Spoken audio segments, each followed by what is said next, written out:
nearly 20 years, medium Phil Quinn has been connecting people with the other side. His readings are known not only for their startling detail, but also for the guidance he's able to provide. Many people who have never had a reading often wonder what the whole process is like. So today we wanted to do something a little different and show you what happens during a reading. Phil Quinn is here along with our executive producer, Janet Lopes, who has never had a reading with Phil before yesterday. Welcome back to the show. Thanks Hi, Janet. for having me. All right, so we're going to see some clips from the reading coming up. Yep. Before we show that, though, tell people a little bit about what they can expect during a reading. Basically, what will happen is you'll come in and sit down, and people that you've lost will come through. They'll say who they are, how they died, their relationship to you. And then when they're done talking to me, you can ask questions of them. So you should have a list of prepared questions? Yes, it's always best because you go into this state of psychic amnesia where you totally forget what you want to ask. So how does it work exactly as people come through? The loudest soul is always the person that I hear first, the most dominant soul. So if you have a family member that was dominant there, they're going to be the one to enter in first. Okay, and how do you first start getting your messages? The first thing I actually hear are bells. That's how I know they're coming. Yes. Wow. So, and when I hear the bells, then I'll just look up and there will be a person standing in the room. So it's like you and I talking, and then all of a sudden there's a fourth person here. And you're used to that. This has been happening since you were a child. Yes, I'm very used to it. So, but it never ceases to amaze me. It's always a beautiful sight. All right, Janet, what impacted you most about this?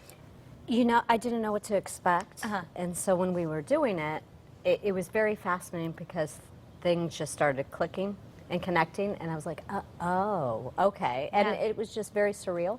I mean, like names, right? There were names. There were that names, were coming very through? Specific, I guess you would call it hits, you know, specific names, instances of how someone passed or feelings or, you know, generally like more familial undercurrents too came through.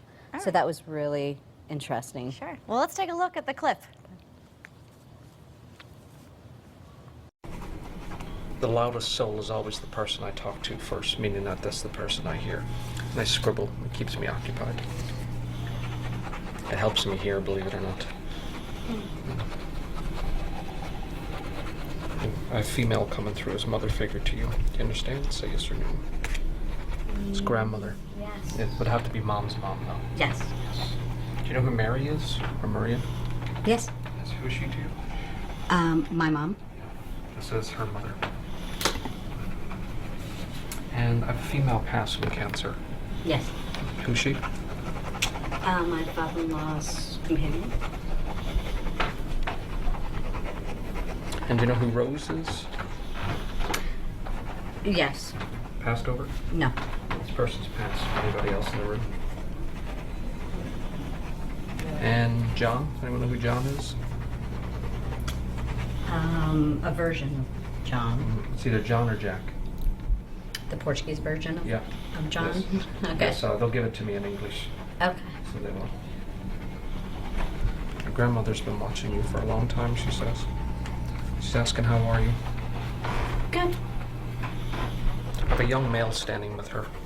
Yes. Yes. Who's he to you? Probably my uncle. Yeah. Her son? Yes. Yeah. And do you know anyone was in an accident? He was in an accident when he was 19. Send his love to you. There's a child with them too. Somebody in the family would have lost a baby. She's holding. Oh, she has. Yes. She did. Yep.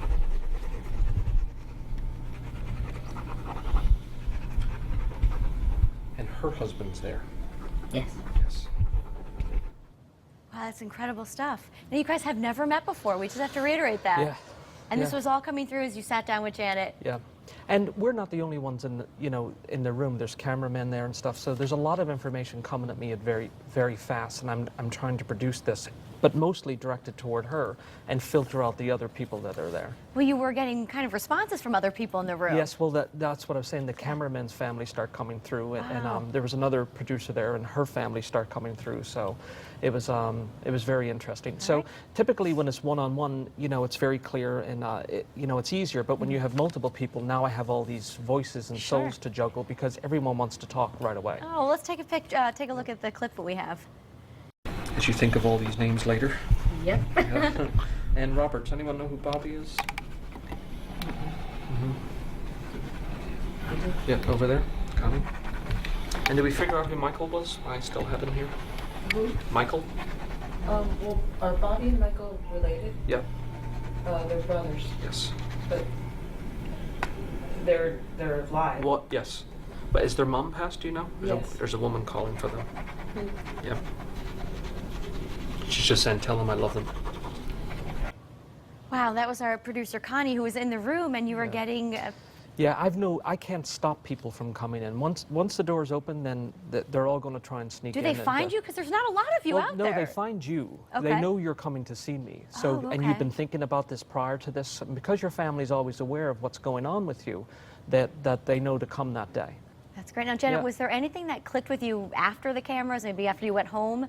Yes, you know, speaking with my husband, because we talked about someone in uniform and we talked about someone who had paralysis in the legs, and we were just getting deeper into conversations, and he ticked off a whole bunch of people that it could relate to, and it started making more sense as opposed to when I was there going, gosh, I'm not sure, you know, and Wow. and that was it was a very good feeling Yeah, as you well. had to think about it a little afterwards. bit. Sure. Absolutely. All right, I think we have one more clip, and this is going to help us explain a little bit what the soul's role is in the whole process. yes. So let's take a But the other side is always trying to get your attention. They're always trying to guide you. They're always trying to give you signs that they're around you. And you typically have a dominant soul over there, you know, for being your grandmother, the person that's going to watch over you and try to help you through your path the most. Would she be my guide, or is it Yes. different? Yeah, she's your guide. So, but also, you know. Wow, pretty interesting stuff. Now, Phil, you're located in Guilford. People can come see you by themselves or Yes. in a group. Yep, I have group sessions which are on my website, which is philquinn.com, where you can like me on Facebook. And and I also have private sessions as well. Very good. Of course, Yeah. we'll put all that information up on WTNH.com. Janet, would you recommend it? Absolutely. Pretty It was cool very stuff. life-altering. All right. Thank you so much to both Thank of you. Again. All right. Stay with us. More Connecticut Style after the break. We'll be right back.